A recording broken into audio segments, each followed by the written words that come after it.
jàmmi boom maa ci xam dara lépp lu yëngu yow la ñoo koy jiiñ yëguloo fekke woo ñu fent wax yu ñaaw amba ba mu bari ragaloo mbiru trafic de passeport diplomatique bi éclaboussé l'Assemblée nationale xam nga mbir yu mel nii bu amaan ci yeneen mbiran ñi nga xam ne waa majorité bi on n'attend pas de souvent des commissions d'enquête parlementaires mais dañ doon gis même parfois mu am des initiatives parlementaires yoo xam ne les députés de l'opposition ñoom ñoo koy jël pour demander que la lanterne des Sénégalais soit éclairée ci affaire bi on dirait que daal au niveau de l'Assemblée on évite le sujet am na ñu dem ba naan ba di am soupçon est-ce que sax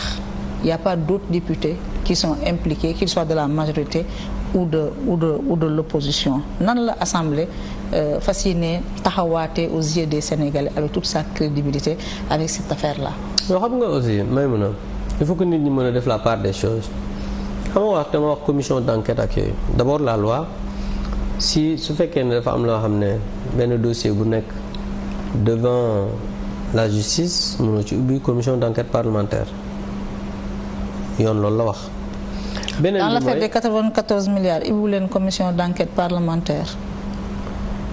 bi ñuy ibbi commission d'enquête parlementaire l'affaire n'était pas portée devant la justice yoon dafa wax ne quand un dossier est devant la justice kenn mënu ci ibbi commission d'enquête parlementaire il faut lire la constitution et le règlement intérieur de l'Assemblée nationale moo tax su ma la ko waxee jàppal loolu parce que man maa fa nekk. dans l'affaire des 94 milliards. Maïmouna l'autre partie dafa. mais Maïmouna nag yow nii nag yow doy nga waar dafa interpeller le procureur justice taxaw yéen assemblée. ngeen dem tijji seen commission d'enquête parlementaire comme si vous aviez la possibilité de faire la lumière vous avez fait vos travaux et rendu vos décisions. Maïmouna la commission d'enquête parlementaire moo jiitu justice. La justice a été interpellée la justice n'a pas réagi et vous avez pris l'initiative de mettre en place cette commission. Maïmouna la commission d'enquête parlementaire moo jiitu l'affaire des 94 milliards devant la justice loolu mënoo ko dindi laajal leneen.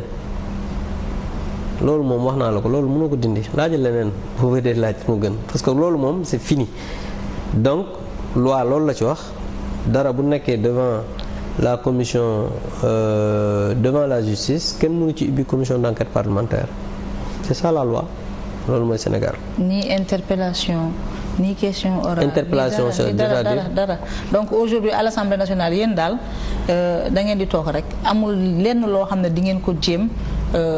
Peut-être pour relever l'image de cette institution. Maïmouna, c'est pas une affaire d'institution.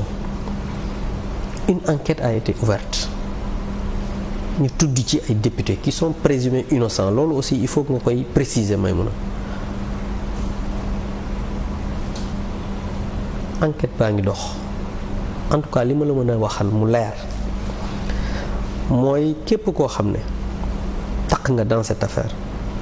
nga doon député majorité comme député opposition Assemblée de la protège loolu je veux que ça soit clair et la justice est en train de faire son travail et tu verras que l'Assemblée nationale ne fera rien pour entraver wala maanaam ci pour yàq liggéey bi nga xamante ni justice mi ngi koy def pour leeral li nga xamante ni mooy affaire passeport diplomatique loolu je peux te l'assurer. mbir mi éclaté na ça fait léegi ñu dugg ci 3 semaines.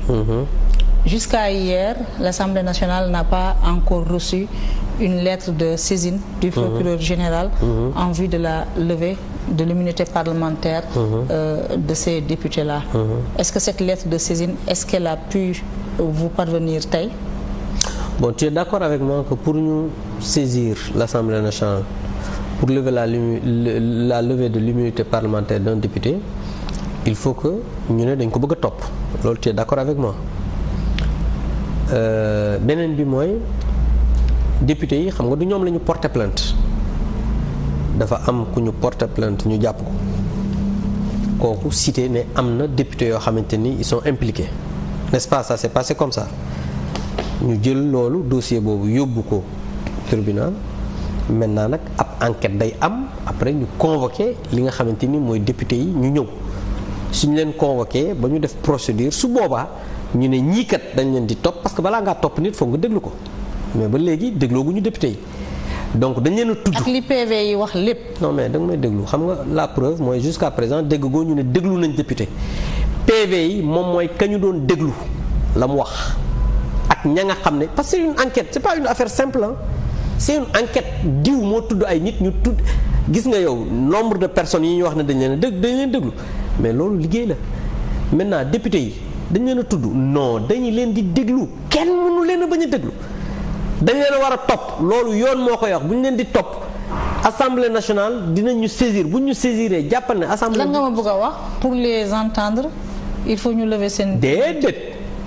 parce que dans l'affaire Sonko Adji Sarr. non déggu li ma la non attends tu m'écoutes. sans lever son immunité parlementaire. Je dis que dama ne dama ne avant la levée ñoom dinañ leen déglu dañ leen di convoquer suñ leen convoquer dinañ leen déglu maintenant bu ñu leen dégloo bu ñu leen waree topp nag ci la ñuy demander la levée de l'immunité parlementaire parce que ce qui se passe mooy souvent nit ñi dañuy jaawale par exemple un député dans l'article bi nga xam ne mooy waxu immunité 52 waxul ne un député ne peut pas être entendu dañ ne un député ne peut pas être arrêté poursuivi sans l'aval du bureau de l'Assemblée nationale en hors session mais la levée de son immunité parlementaire en session donc aujourd'hui député yi ñu convoqué leen c'est normal la justice peut les convoquer comme la police peut les convoquer mais bu ñu leen convoqué war nañu mën dem ñu déglu leen c'est que duñu leen arrêté maintenant nag suñu paree bu ñu leen waree topp on demande la levée de leur immunité parlementaire loolu aussi il faut que ça soit clair. Alors, la justice comme la police peut bel et bien convoquer les députés et seront convoqués parce qu'ils ont été cités. Dans les enquêtes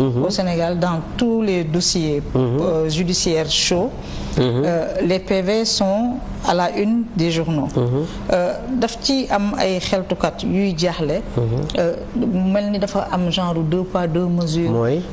Kilifeu Simon. Kilifeu.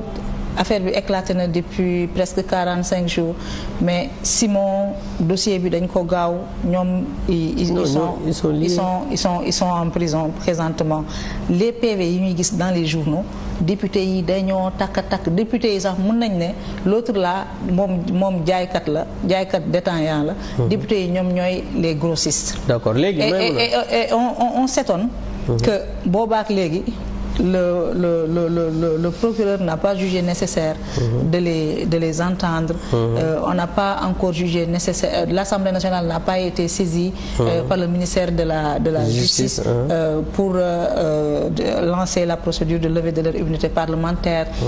Procureur dafagul réquisitoire am parce que procureur mooy def réquisitoire bi transmettre ko au juge bi delloowaat ko moom mu saisir le procureur général saisir ki nga xam ne moom mooy ministre de la justice et ministre de la justice bind leen mais loolu yëpp non ci dossier Sonko def nañ ko benn fan on a tout fait en un jour parce que moom mais bul fàtte ne mais ici on traîne les pieds et finalement vous donnez l'impression à l'opinion que voilà on traîne les pieds on essaie à les extirper des mains de la justice. mën nga ma may ma expliquer la mën nga ma may ma expliquer la.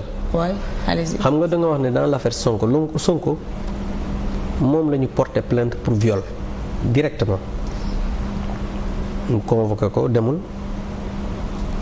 il fallait que ñu déglu ko.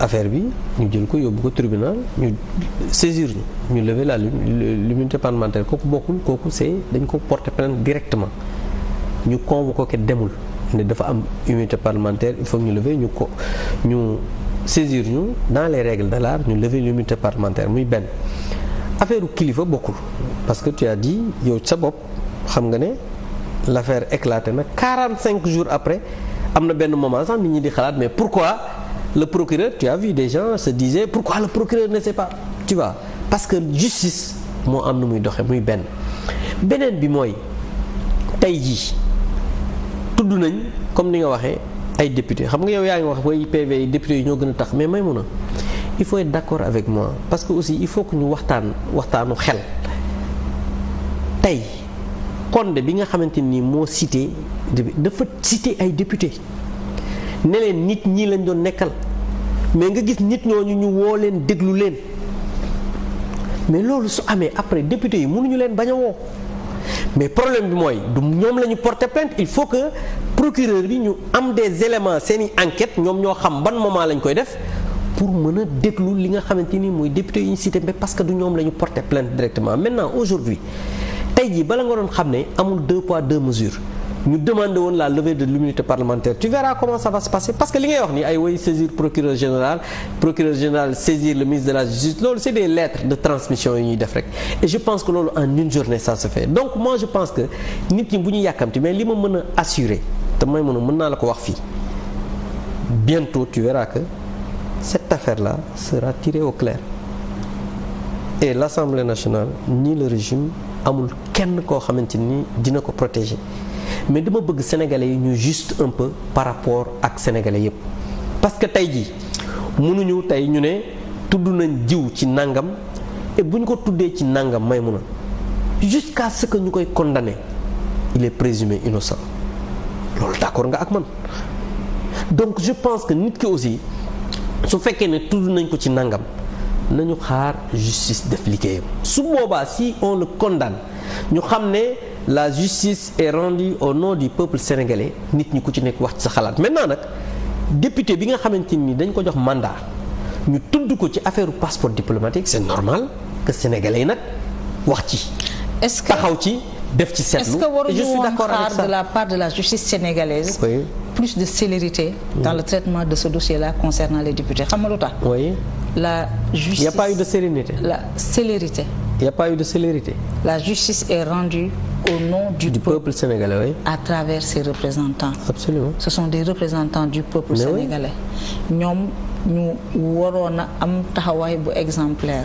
ñu wàcc taxawaay boobu ñu jël des titres. mais même wóor na wàcc nañ ko. xaaral s'il vous plaît. non dama lay laaj s'il vous plaît tu me laisses. non mais parce que tax xabaar nga tamit il faut pas faire certaines déclarations aussi c'est très dangereux. Tu me laisses terminer. Mais c'est très dangereux li ngay wax. Tu me laisses assumer la responsabilité de mes propos. Ah donc tu les condamnes. Donc tu les condamnes. Non damay laaj. ci yoon boobu. Maïmouna damay laaj ndax tu les condamnes. Maïmouna est-ce que tu les condamnes. Une histoire de trafic de est-ce que tu les condamnes toi. Arrête ce jeu-là. Non dama ne. dama bëgg nga déglu ma ba pare après tu as tout le temps.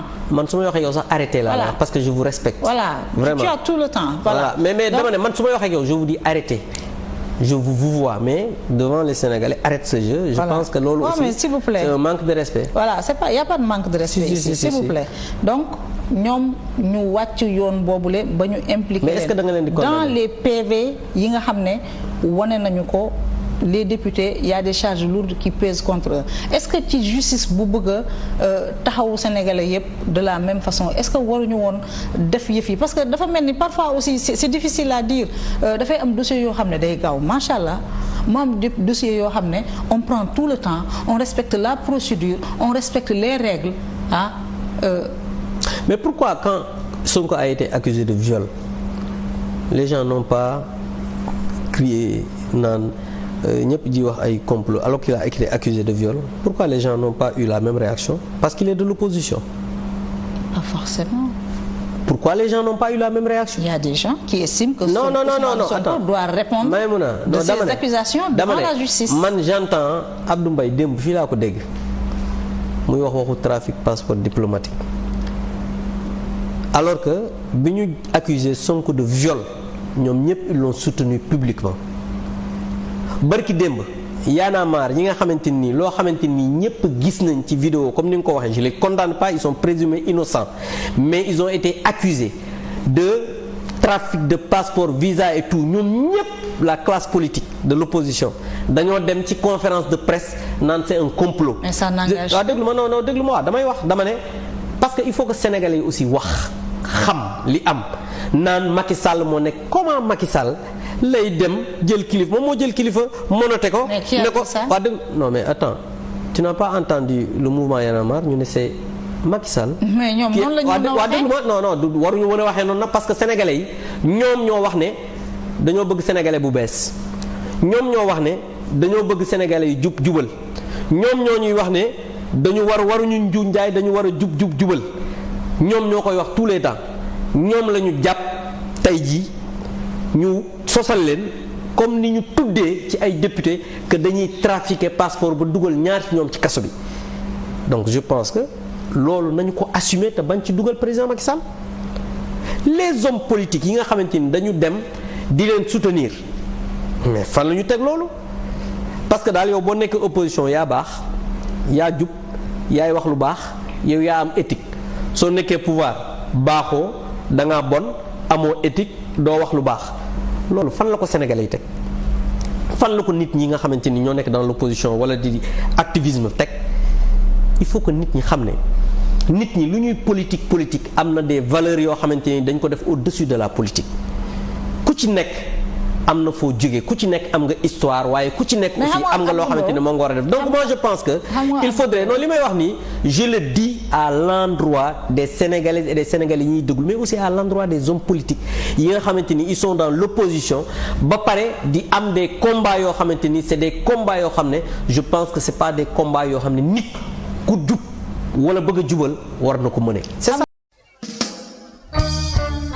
siiw du jàmmi borom maa ci xam dara lépp lu yëngu yow la ñoo koy jiiñ yëguloo fekke woo ñu fent wax yu ñaaw am ba mu bari